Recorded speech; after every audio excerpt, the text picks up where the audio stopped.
মুত্তাকি হওয়ার জন্য বিশেষ ৬টি গুণ, যে গুণগুলো থাকলে একজন মানুষকে মুত্তাকি বলা হবে।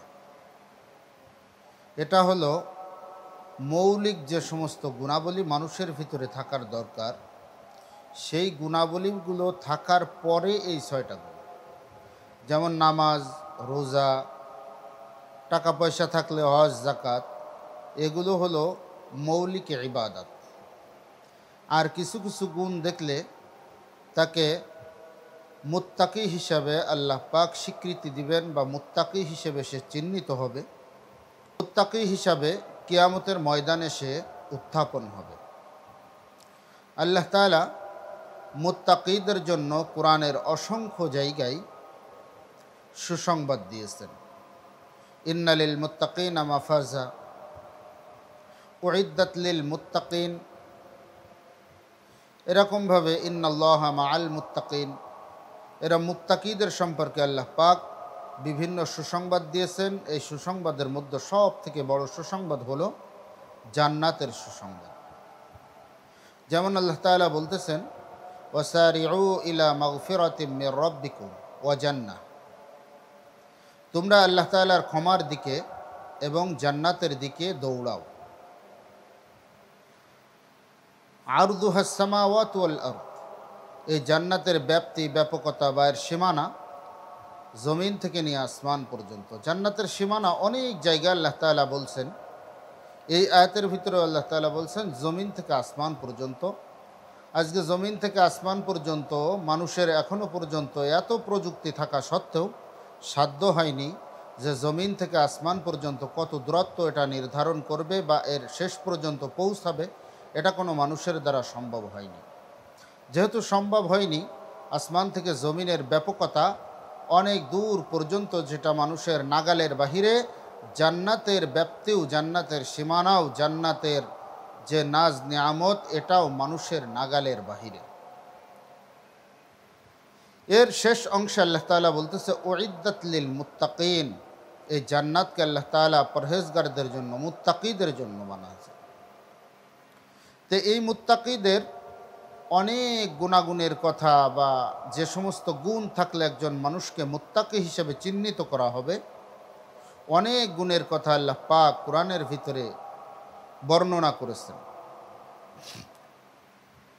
প্রায় ৪৫ থেকে ৪৭টা গুণের কথা আল্লাহ পাক কোরআনে এবং নবী করিম সাল্লাল্লাহু আলাইহি ওয়াসাল্লাম হাদিসের ভিতরে বর্ণনা করেছেন, যেগুলো মুত্তাকিদের গুণ, যেগুলো মানুষের ভিতরে আসলে বুঝতে হবে যে সে মুত্তাকি হয়েছে এবং মুত্তাকি হিসেবেই পরহেজগার হিসেবেই সে আল্লাহ তাআলার দরবারে উত্থাপিত হবে। তো এই গুণগুলোর ভিতর থেকে গুণের সার নির্যাস, যে গুণগুলো সব থেকে আসলে এই ৬টা গুণের ভিতরে সমস্ত গুণ এসে গেছে। এই ৬টার ভিতরেই সংক্ষিপ্ত এই ৬টা গুণের ভিতরেই ব্যাপকভাবে ৪৫টা ৪৭টাও গুণ এসে গেছে। তবে ইনশাআল্লাহ পরবর্তীতে এই ৪৫-৪৭টা গুণ সম্পূর্ণ বিস্তারিতভাবেই আলোচনা করা হবে। তো আজকে যে ৬টি বিশেষ গুণের কথা আল্লাহ পাক বিশেষভাবে উল্লেখ করছেন কোরআনের ভিতরে, সেই ৬টি গুণের কথা ইনশাআল্লাহ আলোচনা করব। এই ৬টি গুণ হলো মৌলিক গুণগুলোর পর বা মৌলিক যে ইবাদতগুলো, মোটা ইবাদত, যে ইবাদতগুলো মুসলমান হিসেবে ফরজ, ওয়াজিব, এই পর্যায়ের যে ইবাদতগুলি আছে, এই ইবাদতের পরে এই ৬টি গুণ মানুষের ভিতরে ধারণ করতে হবে, তাহলে বোঝা যাবে সে মুত্তাকি। এর ১ নম্বর গুণ হলো আল্লাযীনা ইউনফিকুনা ফিস সাররাই ওয়াদ দাররা, আল্লাযীনা ইউনফিকুনা, যারা খরচ করবে, আল্লাহর রাস্তায় খরচ করবে, দান সদকা করবে। আল্লাযীনা ইউনফিকুনা ফিস সাররাই ওয়াদ দাররা, যারা সচ্ছলতার সময়ও খরচ করবে এবং অভাবের সময়ও খরচ করবে। আমরা অনেকে আছি সচ্ছলতার সময়ও হয়তো খরচ করতে চাই, মসজিদ, মাদ্রাসা, খানকা, ফকির, মিসকিন এদেরকে হয়তো সচ্ছলতার সময় দান করতে চায়, কিন্তু অভাবের সময় দান করতে চায় না। তো শুধু সচ্ছলতায় যদি কেউ দান করে, এটা কিন্তু মুত্তাকি হওয়ার গুণ না। মুত্তাকি হওয়ার গুণ হলো যে অভাবের সময় দান করবে এবং সচ্ছলতার সময় দান করবে। হ্যাঁ, সচ্ছলতার সময় হয়তো বেশি দান করবে, অভাবের সময় হয়তো একটু কম দান করবে। কিন্তু সচ্ছলতার সময় সেটা কম হোক বেশি হোক, এই সচ্ছলতার সময় অভাবের সময় উভয় সময়তে যে দান করবে সেই হলো প্রকৃত মুত্তাকি। যেমন ধরুন, আমাদের অনেক মানুষ আছে যারা লক্ষ লক্ষ কোটি কোটি টাকা দান করে।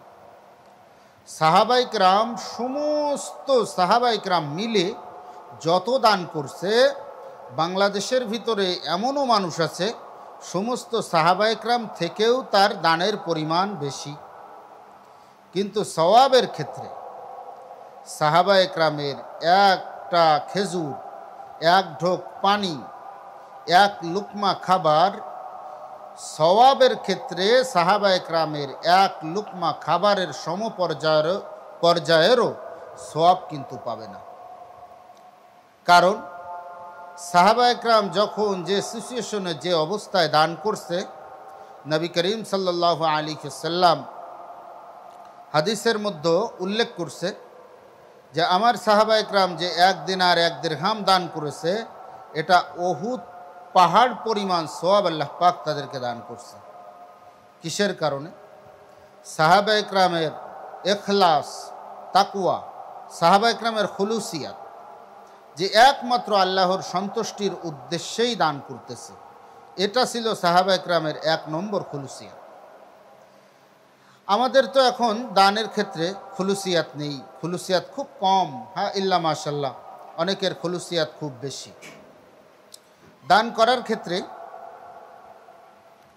আমরা অনেকে হয়তো যদি নাম না বলা হয় যে মসজিদ নির্মাণের জন্য কালেকশন হচ্ছে, মাদ্রাসা নির্মাণের জন্য কালেকশন হচ্ছে, কোনো এতিমখানার জন্য কালেকশন হচ্ছে, বা কোনো দাতব্য প্রতিষ্ঠানের জন্য কালেকশন হচ্ছে, বা কোনো গরিব মিসকিন অসহায় দুস্থ ব্যক্তির জন্য কালেকশন হচ্ছে, এখানে যদি দাতার নাম না বলা হয়, অনেক সময় দেখা যায় ওই দাতা আগে কিন্তু ওয়াদা করছে যে সে দিবে, কিন্তু পরবর্তীতে ওই দানটা সে আর দিতে চায় না। কারণ কি? যদি তাকে বলা হয়, ভাই তুমি তো দিতে চেয়েছিলে, তুমি দিচ্ছ না কেন? মসজিদে বসে দিতে চেয়েছো, মাহফিলে বসে দিতে চেয়েছো, বা তুমি ওয়াদা করছো, এখন তুমি দিবা না কেন? বলে যে আমার নামটা কেন বলা হলো না, মুনাজাতের ভিতরে আমার নামটা কেন দোয়া করা হলো না? এই কারণে অনেক সময় সে দানটা দেয় না। এটা কিন্তু খুলুসিয়াত না। হাদিসের ভিতরে আসছে তোমরা ডান হাত দান করবে, বাম হাত টের পাবে না, এটা হলো সর্বোত্তম দান। তবে হ্যাঁ, এ মাসলাটা অনেক সময় এই হাদিস অনুযায়ী অনেকেই বলে যে আমি গোপনে দান করব। বিশেষ করে মসজিদে জুমার দিন দেখা যায় 5 টাকা 10 টাকার নোট, একটা পুরাতন নোট, ছিঁড়া কাটা ফাটা, চলে না। বা গ্রামগঞ্জের মসজিদে দেখা যায় কয়েন, 2 টাকার কয়েন, 2 টাকার কয়েন, 1 টাকার কয়েন, 5 টাকার কয়েন, 8 আনা 4 আনা, এইগুলো মসজিদে নিয়ে আসে ঝনঝন করতে করতে, এটা মসজিদে দেয় এবং এমন গোপনীয়তা সেখানে অবলম্বন করে, বলে যে গোপনে দান করা উত্তম। কিন্তু জেনে রাখুন, গোপনে দান করা যেমন উত্তম, অনেক ক্ষেত্রে প্রকাশ্যে দান করাও উত্তম। শুধু উত্তম নয়, সর্বোত্তম। প্রকাশ্যে দান করা কোথায় সর্বোত্তম? যেখানে আমার দান দেখে আরেকজন দান করতে উদ্বুদ্ধ হবে, তার দান করার আগ্রহ হবে, বা আমার সমপর্যায়ের একজন লোক, বা আমার থেকে অনেক উঁচু মানের ধনী মানুষ, তার টাকা পয়সা আমার থেকে অনেক বেশি, কিন্তু সে দান করতে চায় না, বরঞ্চ আমি সেখানে দান করার দ্বারা সে উদ্বুদ্ধ হলো যে অমুকে দিতে পারলো, আমি কেন দিতে পারবো না, একটা জেদ এসে গেল। এখানে প্রকাশ্য দান করাই উত্তম, এখানে ওই মাসলাটা চলবে না। আমাদের মাসলা দেওয়ার ক্ষেত্রে এখানে আসলে আমি প্রায় একটা গল্প বলি। আমাদের মাসলা দেওয়ার ক্ষেত্রে আমাদের স্বার্থ স্বার্থ জড়িত, এর জন্য আমরা সেখানে মাসলা ব্যবহার করি। এখানে আমাদের স্বার্থ জড়িত, যে আমি একজন ধনী মানুষ আর একজন ধনী মানুষ, সে 50 টাকা দিল, এখন যদি আমি মাত্র 5 টাকা দিই তাহলে সে দেখে ফেলবে। সে 50,000 টাকা দিল, আমি যদি এখন 100 টাকা দিই তো সমস্ত মানুষ দেখে ফেলবে, আমাকে সিসি করবে। এর জন্য সিসি শোনা যাবে না। এর জন্য আমি এখন মাসলা দিয়ে দিব কি, যে গোপনে দান করা উত্তম। এই মাসলাটা হলো ওই ইমাম সাহেবের গরুর মাসলার মতো। দুইটা গরুতে মারামারি করছে, তো একটা গরু মারা গেছে। তো ইমাম সাহেবকে এসে বলতেছে, ইমাম সাহেব হুজুর একটা মাসলা বলেন, যে গরুতে গরু মেরে ফেলছে, এখন কি আমার কোনো জরিমানা দিতে হবে? তো ইমাম সাহেব মাসলা দিয়ে দিয়েছে যে না, গরুতে গরু মেরে ফেলছে, এর কোনো জরিমানা দিতে হবে না। তো ইমাম সাহেবকে পরবর্তীতে বলতেছে, ইমাম সাহেব হুজুর যে গরুটা মারা গেছে ওই গরুটা কিন্তু আপনার। তো ইমাম সাহেব তখন তাড়াতাড়ি বলতেছে, দেখো আমার এখনও মাসলার 1 পৃষ্ঠা পড়তে থেকে গেছে, আমি ওটা পড়ে আসি, তারপর তোমাদেরকে মাসলা জানাবো। তো ইমাম সাহেবের আসলে পড়তে বাকি নেই, এখন মাসলাটা একটু তো ঘুরাইতে হবে।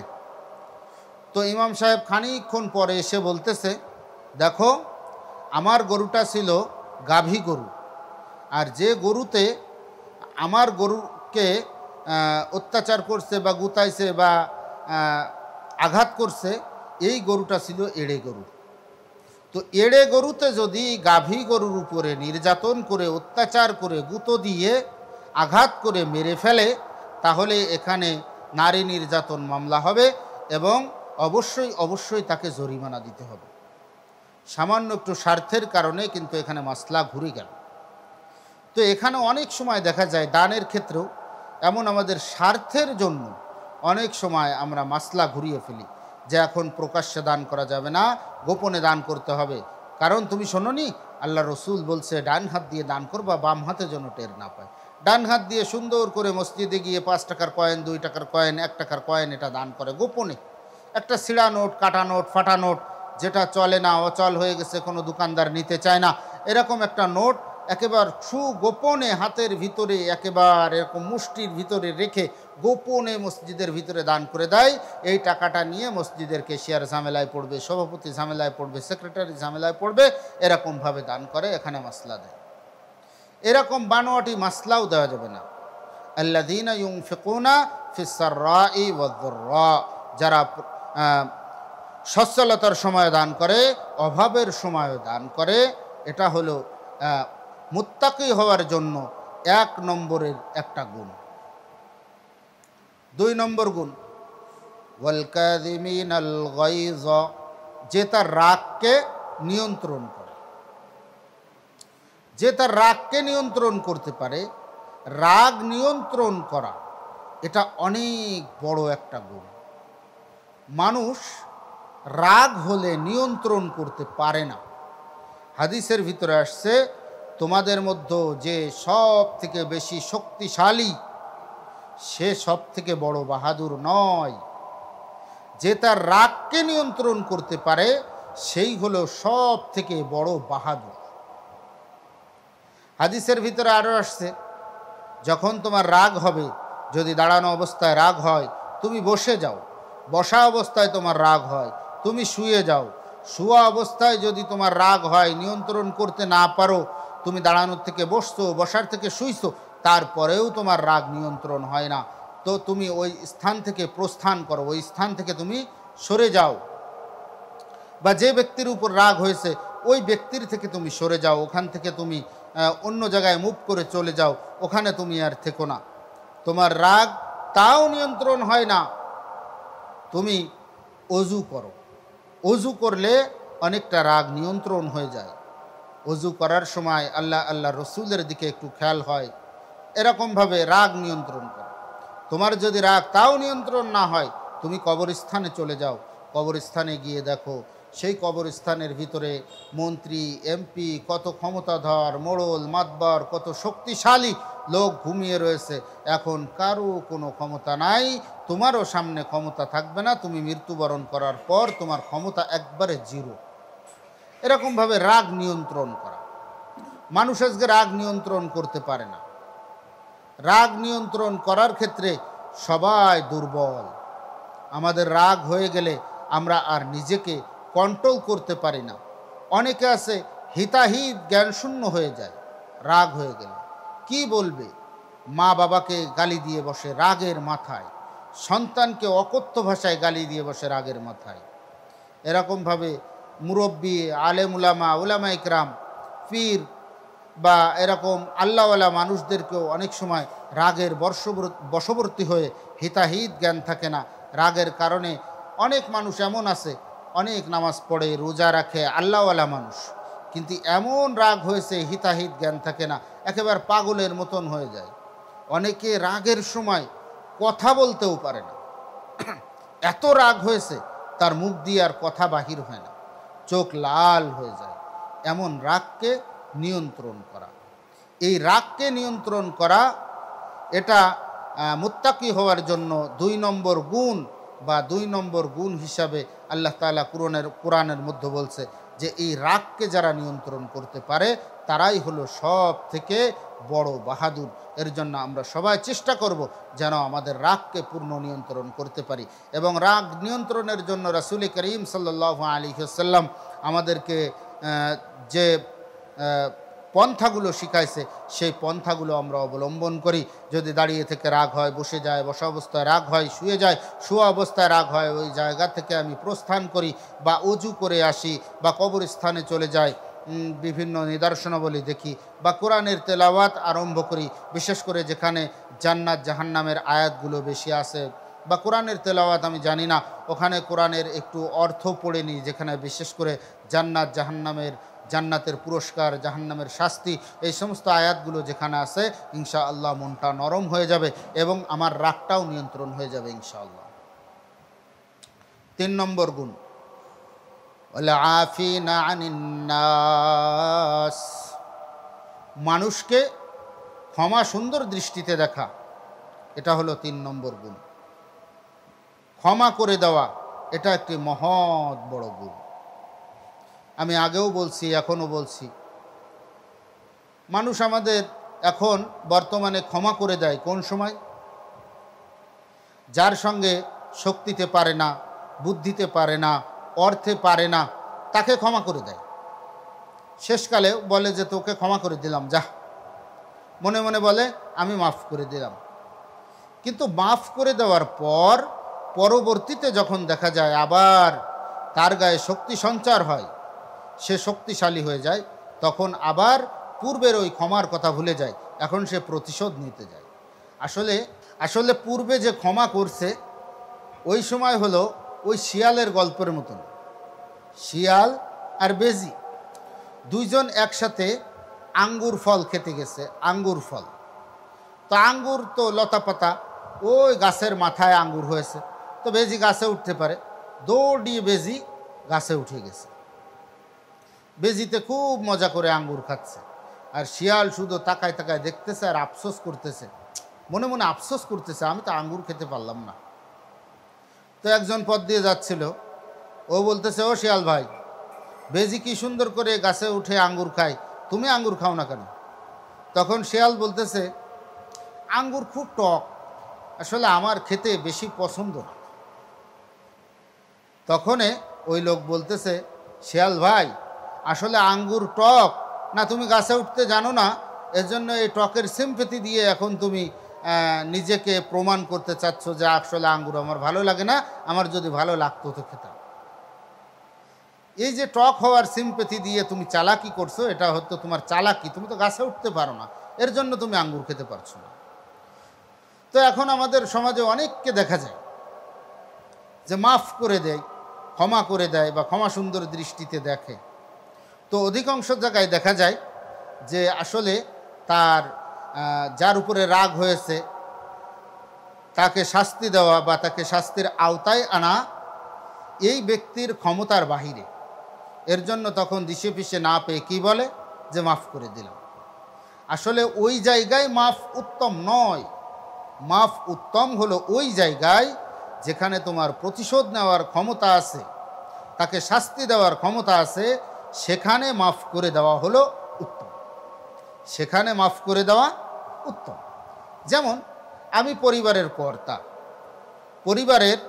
আমার পরিবারের যে সমস্ত সদস্যবৃন্দ আছে, আমার স্ত্রী আছে, সন্তান আছে, আমার নাতিরা আছে, এরকমভাবে তারা যদি কোনো ভুল করে ফেলে, এমন ভুল যা আমার খুব শাস্তি দিতে মনে চাচ্ছে, যে এই ভুলের কারণে ওখানে মাফ করে দেওয়া সর্বোত্তম।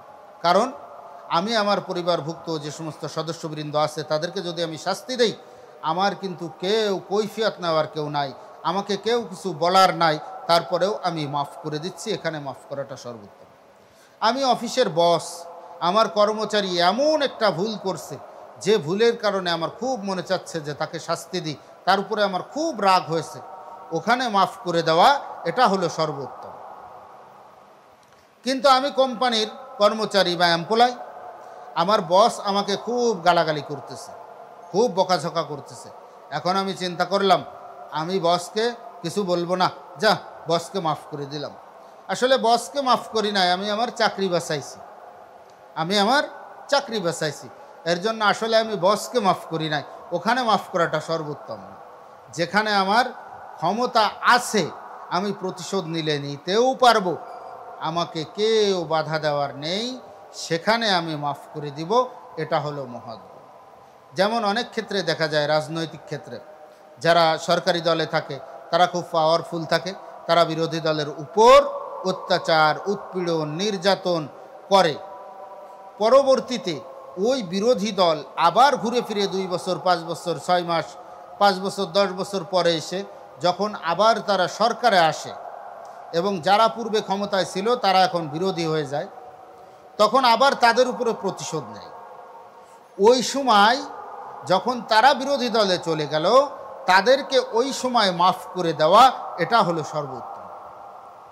এটা বললে হয়তো অনেকে আমার উপরে রাগ করবে যে আজকে হয়তো আমি একটা রাজনৈতিক দলকে বা দলের নেতাকর্মীদেরকে আমি মাফ করে দিতে বলছি না, উত্তম হবে।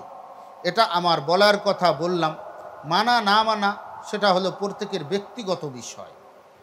কিন্তু সর্বোপরি সর্বশেষ ওয়াল আফিনা আনিন নাস, মানুষকে ক্ষমা করার যে গুণ, এটা নিজের ভিতরে আনা, এটা হলো মুত্তাকি হওয়ার একটা আলামত। আমি আপনি মুত্তাকি, এর 3 নম্বর আলামত হলো ওয়াল আফিনা আনিন নাস, মানুষকে ক্ষমা করে দেওয়া। 4 নম্বর গুণ হলো আল্লাহু ইউহিব্বুল মুহসিনিন, আল্লাহ তাআলা মুহসিনদেরকে অনেক ভালোবাসেন, ইহসানকারী। দুনিয়ার ভিতরে সব থেকে বড় ইহসানকারী, দয়াকারীকে আল্লাহ তাআলা অত্যন্ত ভালোবাসেন। দুনিয়ার ভিতরে সব থেকে বড় দয়াকারী, মায়াকারী, এটা হলো সন্তানের প্রতি মা বাবা, এটা হলো সব থেকে ইহসানকারী। আল্লাহ তাআলা মুহসিনদেরকে ভালোবাসেন। তো এই মুহসিনদের ভিতরে আল্লাহ তাআলা কোন মুহসিনকে সব থেকে বেশি ভালোবাসেন?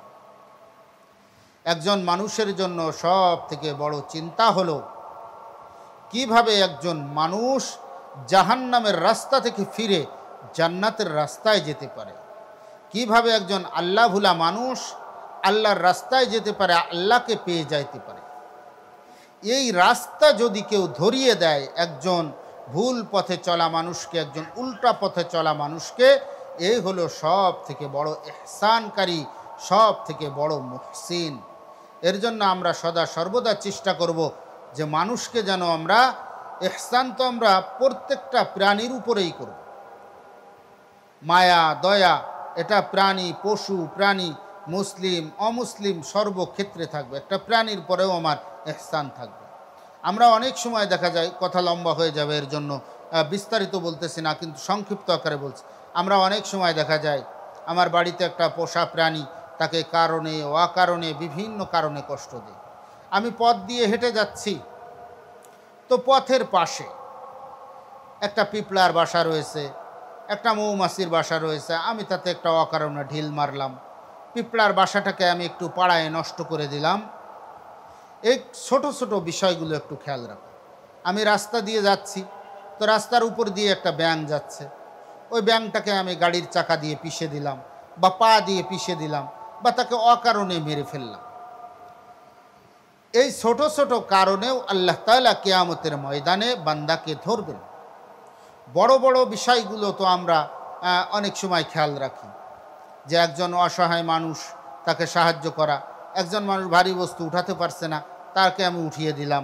একজন মানুষ একটা কাজের জন্য বেঁধে গেছে, তার কাজটাকে আমি একটু হালকা হাত দিয়ে টাচ করে বা যে কোনো পর্যায়ে তাকে একটু সাহায্য করলাম। এটা তো ইহসানকারী হলো, মুহসিন হলো।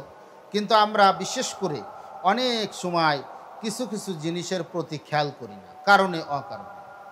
আমার বাড়িতে একটা পোষা প্রাণী আছে, সেই প্রাণীটাকে আমি কারণে অকারণে কষ্ট দিলাম। কুকুর, বিড়াল। একটা কুকুর প্রত্যেক দিন আমার বাড়িতে খাবার খুঁজতে আসে, আমি তাকে কারণে অকারণে আমি তাকে কষ্ট দিলাম, তাকে আঘাত করলাম। বা অনেক সময় দেখা যায় আমি একটা প্রাণীর উপরে খুবই অতিষ্ঠ। ওই প্রাণীর, একটা কুকুর হোক, বিড়াল হোক, আমার বাড়িতে মুরগি ধরতেছে বা আমার বাড়িতে অনেক প্রকার ক্ষতি করতেছে। হ্যাঁ, ক্ষতিকারক প্রাণী যদি হয়, ক্ষতিকারক প্রাণী যদি হয়, ওই প্রাণীকেও মারার একটা সিস্টেম আছে। আমার উস্তাজ মুহতারাম মাসনা মাদ্রাসার শাইখুল হাদিস মাওলানা আবু তৈয়ব সাহেব হাফিজাহুল্লাহ, হজরতের বাড়িতে আমার ছোটোবেলার ক্লাসের অনেকের একটা ঘটনা মনে পড়ে, যে হজরতের বাড়িতে অনেকগুলো পাকিস্তানি মুরগি পোষা ছিল। এই পাকিস্তানি মুরগিগুলো অনেক বড় বড় হয়েছিল হুজুরের বাসায়। হুজুরের বাসায় একেবারে নিজের সন্তানের মতন বড় করছিল। হুজুরের অনেকগুলো মুরগি একটা বিড়ালে খেয়ে ফেলেছিল। আসলে খায়নি, মুরগিগুলোকে মেরে ফেলছে।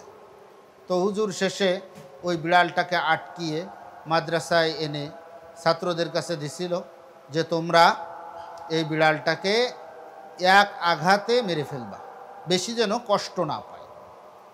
এ তো একটা ক্ষতিকারক প্রাণী, এমন ক্ষতিকারক প্রাণী যেন বেশি কষ্ট না পায়। তো ওই বিড়ালটাকে ওই সময় অল্প কষ্ট দিয়ে এক বাড়িতেই মারা হয়েছিল। আমার এখনো পর্যন্ত ভালো মনে আছে, এটা মনে পড়ে যে হুজুর কত অনেকগুলো মুরগি মারছে। প্রথম যখন মুরগি মারছে তখন কিছু বলিনি, দ্বিতীয়বারও কিছু বলিনি, তৃতীয়বারও কিছু বলিনি বা ব্যবস্থা নেয়নি। একবার চেষ্টা করছে তাকে অনেক দূরে ছেড়ে দিয়ে আসার জন্য, ছেড়ে দিয়ে আসছে অনেক দূরে, আবার চলে আসছে। তো হুজুর শেষে চিন্তা করলো যে এটা তো ক্ষতিকারক প্রাণী, আসলে ইহসান করার যতটুকু ইহসান করার দরকার ছিল করেছে। পরবর্তীতে যখন দেখছে এটা ক্ষতিকারক প্রাণী, আমার ক্ষতি আজকে করতেছে, আমার মুরগি যখন না থাকবে তখন আরেকজনের ক্ষতি করবে, আরেকজনের ক্ষতি করবে, এর দ্বারা শুধু মানুষ ক্ষতিগ্রস্ত হতেই থাকবে। এমন প্রাণী যদি হয়, তারপরেও তাকে অল্প কষ্ট দিয়ে মারা, অল্প কষ্ট দিয়ে মারা। অনেক সময় দেখছি সরকারি পর্যায় থেকে ওই কুকুরকে নিধন করে, কুকুর নিধনের জন্য কুকুরে অনেক সময় মানুষকে ক্ষতি করে, কামড়ে দেয়, বিভিন্ন ক্ষতির সম্মুখীন হয় মানুষ কুকুরের দ্বারা। তো সরকার ওই কুকুরগুলোকে অনেক সময় কুকুর কমানোর জন্য, সংখ্যা কমিয়ে দেওয়ার জন্য ওগুলোকে হত্যা করে। তো কী করে, ওটা ধরে সরকারি বাহিনীর লোকজনে ধরে ওর কলিজায় ইঞ্জেকশন পুশ করে দেয়। আমি নিজে চোখে দেখছি, ওটা 1-2 মিনিটের ভিতরে মারা যায়, বেশি কষ্ট হয় না। আমরা অনেক সময় আছে বাড়িতে অনেক পোষা প্রাণী থাকে, বা এরকমভাবে বাড়িতে গরু, ছাগল, হাঁস, মুরগি অনেকটা পোষা থাকে, এদের প্রতি বিরক্ত হয়ে কারণে অকারণে, বিরক্ত না হলেও অনেক সময় আমরা তাদেরকে শাস্তি দেই, শাস্তির সম্মুখীন করি, তাদেরকে আঘাত করি। এই বিনা প্রয়োজনে আমরা আঘাত করব না। এই ছোটো ছোটো বিষয়ের প্রতিও আমরা ইনশাআল্লাহ খেয়াল রাখবো। এই মুহসিন হওয়া, ইহসানকারী হওয়া, এটা হলো মুত্তাকি হওয়ার জন্য 4 নম্বর গুণ। 5 নম্বর গুণ আল্লাহ তাআলা কোরআনের মধ্যে বলতেছেন, والذين إذا فعلوا فاحشة أو ظلموا أنفسهم ذكروا الله فاستغفروا لذنوبهم ومن يغفر الذنوب إلا الله। আল্লাহ তাআলা বলতেছে, والذين إذا فعلوا فاحشة, যখন কেউ কোনো অশ্লীল মন্দ কাজ করে ফেলবে, আও যালামু আনফুসাহুম, অথবা কোনো গর্হিত কাজে লিপ্ত হয়ে সে নিজের উপরে জুলুম করে। নিজের উপরে জুলুম মানে শুধু এটা না যে নিজের গায়ে আঘাত করা, বা আজকে নিজের উপরে জুলুম বলতে মানুষ বুঝে নিজের শারীরিক কোনো কষ্ট, নিজের হাত নিজে কাটা, নিজের পাও নিজে কাটা, নিজের নখ নিজে উপড়ে ফেলা, এই জুলুম কিন্তু মানুষ করতে পারে না, নিজের হাত নিজে কাটতে পারে না। যে সুস্থ সজ্ঞান সে কিন্তু নিজের হাত নিজে কাটতে পারে না। হ্যাঁ, যদি মাদকাসক্ত হয় সেও করতে পারে অনেক সময়, কিন্তু এই সমস্ত জুলুম করতে পারে না।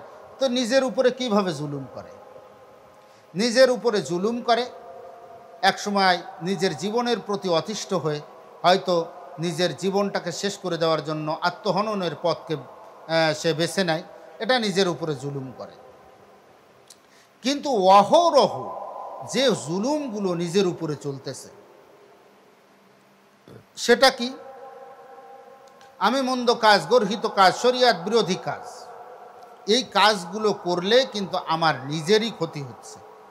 এটা হলো নিজের উপরে জুলুম। যেমন আমি চুরি করছি, ডাকাতি করছি, খুন করছি, জিনা করছি, আসলে ফাহিশাতান, সবগুলো ফাহেসা কাজ।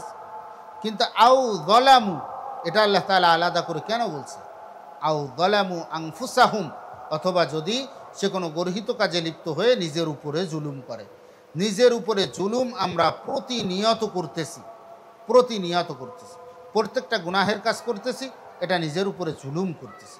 আসলে সব গুনাহের কাজ তো ফাহেসা না, সব গুনাহের কাজ কিন্তু ফাহেসা না, অশ্লীল না। অশ্লীল বলতে আমরা সাধারণত বুঝি যেটা দৃষ্টিকটু, দেখতে ভালো না, এগুলোকে আমরা অশ্লীল বুঝি, ফাহেসা বুঝি। ফাহিশাতান আও যালামু আনফুসাহুম, সে যখন গর্হিত কাজ, অনেক গর্হিত কাজ আছে, শরিয়াত বিরোধী কাজ আছে, এইগুলো করে যখন আমরা নিজের উপরে জুলুম করি। যাকারুল্লাহ ফাস্তাগফারু লিযুনুবিহিম, সে গুনাহের কথা স্মরণ করে, আল্লাহকে স্মরণ করে সে ওই গুনাহের জন্য আল্লাহর কাছে মাপ চায়, আল্লাহর কাছে মাপ চায়। বান্দার থেকে গুনাহ হয়ে যেতেই পারে, এটা স্বাভাবিক বিষয়, কারণ বান্দা তো দুর্বল। ইন্নাল ইনসানা খুলিকা যায়ীফা, আমি মানুষকে অত্যন্ত দুর্বল করে সৃষ্টি করেছি। মানুষ অত্যন্ত দুর্বল, মানুষ সবল নয়, মানুষ গুনাহে লিপ্ত হয়ে যেতেই পারে।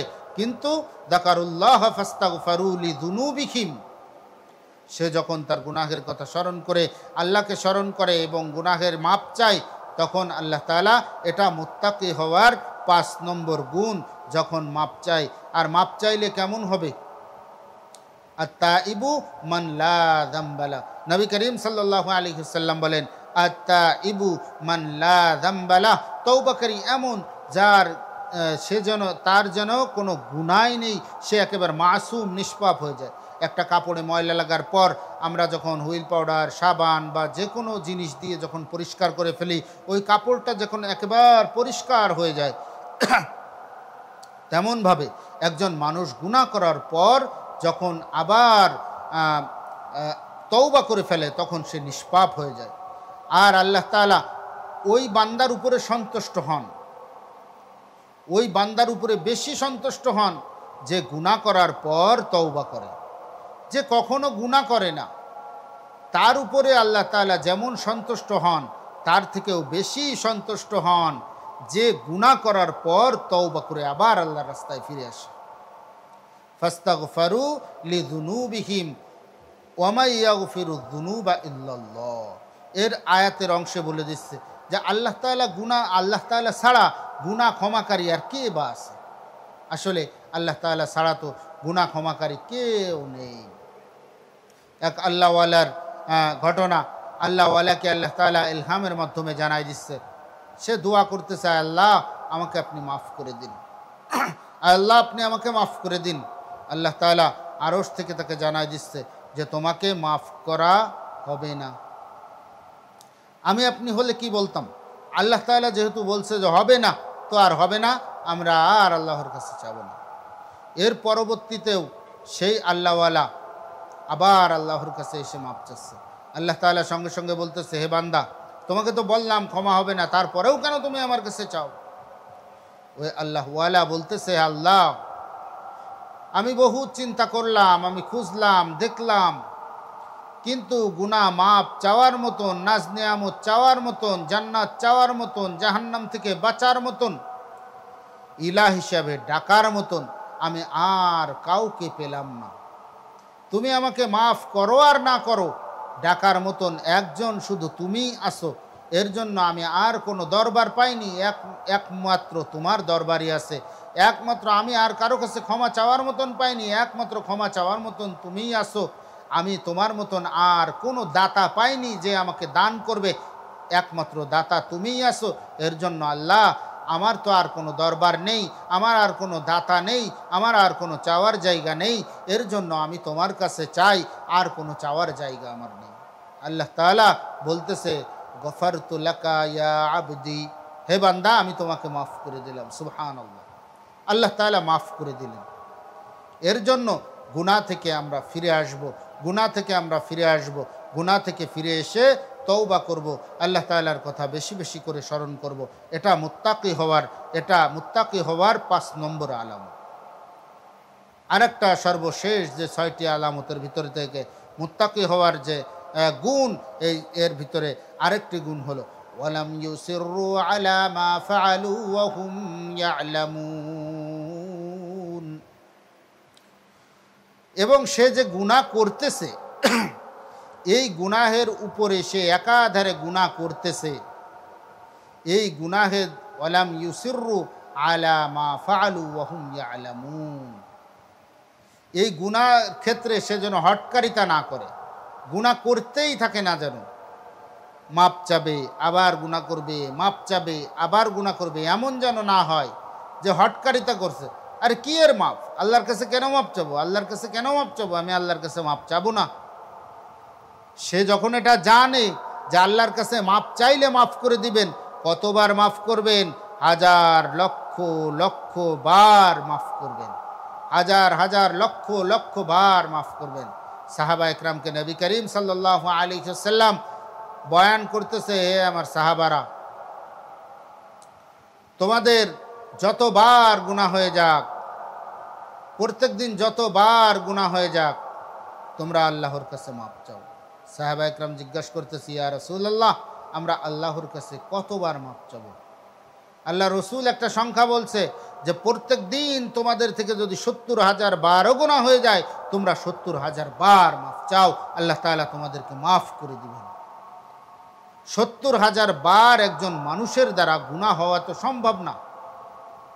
70,000 সেকেন্ডও তো একদিনের ভিতরে হয় না, তো সেকেন্ডে একটা গুনাহ তো মানুষের দ্বারা করা সম্ভব না।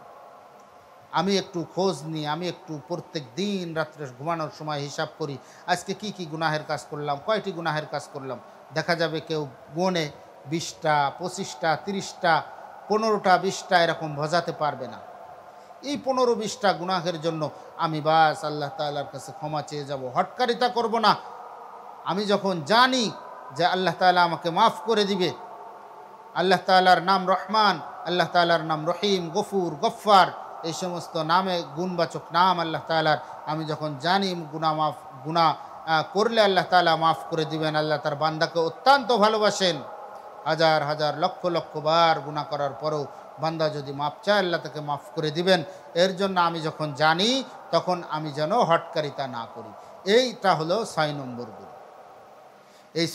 এই 6টা গুণের উপরে থাকলে আল্লাহ তাআলা অসংখ্য জায়গায় জান্নাতের সুসংবাদ দিয়েছেন। এরপরের আয়াতে আল্লাহ তাআলা সুসংবাদ দিয়েছেন, উলাইকা জাযাউহুম মাগফিরাতুম মির রাব্বিহিম ওয়া জান্নাতু আদনিন তাজরি মিন তাহতিহাল আনহারু খালিদিনা ফিহা ওয়া নি'মা আজরুল আমিলিন। এই 6টি গুণ যখন মানুষের ভিতরে এসে যাবে, আল্লাহ তাআলা তাকে নিয়ামতের জান্নাত দান করবেন, আল্লাহ তাআলা তাকে নাজ নিয়ামতের জান্নাত দান করবেন। এর জন্য আমি সবার কাছে অনুরোধ জানাবো যে এই 6টি গুণ যেন আমার ভিতরে এসে যায়। এই 6টি গুণ ছোট্ট করে একেবারে মৌলিক, একেবারে এক কথার ভিতরে 6টি গুণ আবার বলে দিই। এটা 1 নম্বর গুণ হলো যে সচ্ছলতার সময় এবং অভাবের সময় উভয় সময় খরচ করে। 2 নম্বর হলো যে তার রাগকে নিয়ন্ত্রণ করে। 3 নম্বর হলো যে মানুষকে ক্ষমা সুন্দর দৃষ্টিতে দেখে। 4 নম্বর হলো যে মানুষ এবং সমস্ত সৃষ্টি জগতের উপরে ইহসান করে, দয়া করে, মায়া করে। 5 নম্বর গুণ হলো যখন কোনো ফাহেসা কাজ, মন্দ কাজ, গুনাহের কাজ করে ফেলে, কোনো গর্হিত কাজে লিপ্ত হয়ে নিজের উপর জুলুম করে ফেলে, আল্লাহ তাআলাকে স্মরণ করবে এবং আল্লাহ তাআলার কাছে মাপ চাবে। 6 নম্বর গুণ হলো সে হটকারিতা করবে না, অর্থাৎ কন্টিনিউ ধারাবাহিকভাবে শুধু গুনাহ করতে থাকবে না, গুনাহ করবে এবং মাপ চাবে, গুনাহ করবে, মাপ চাবে, গুনাহ করবে, মাপ চাবে। সে হটকারিতা করবে না, সে যখন জানে যে আল্লাহ তাআলা মাফ করে দিবেন। এই 6টা গুণ আল্লাহ তাআলা আমাদের প্রত্যেকের ভিতরে বাস্তবায়ন করার তৌফিক দান করেন।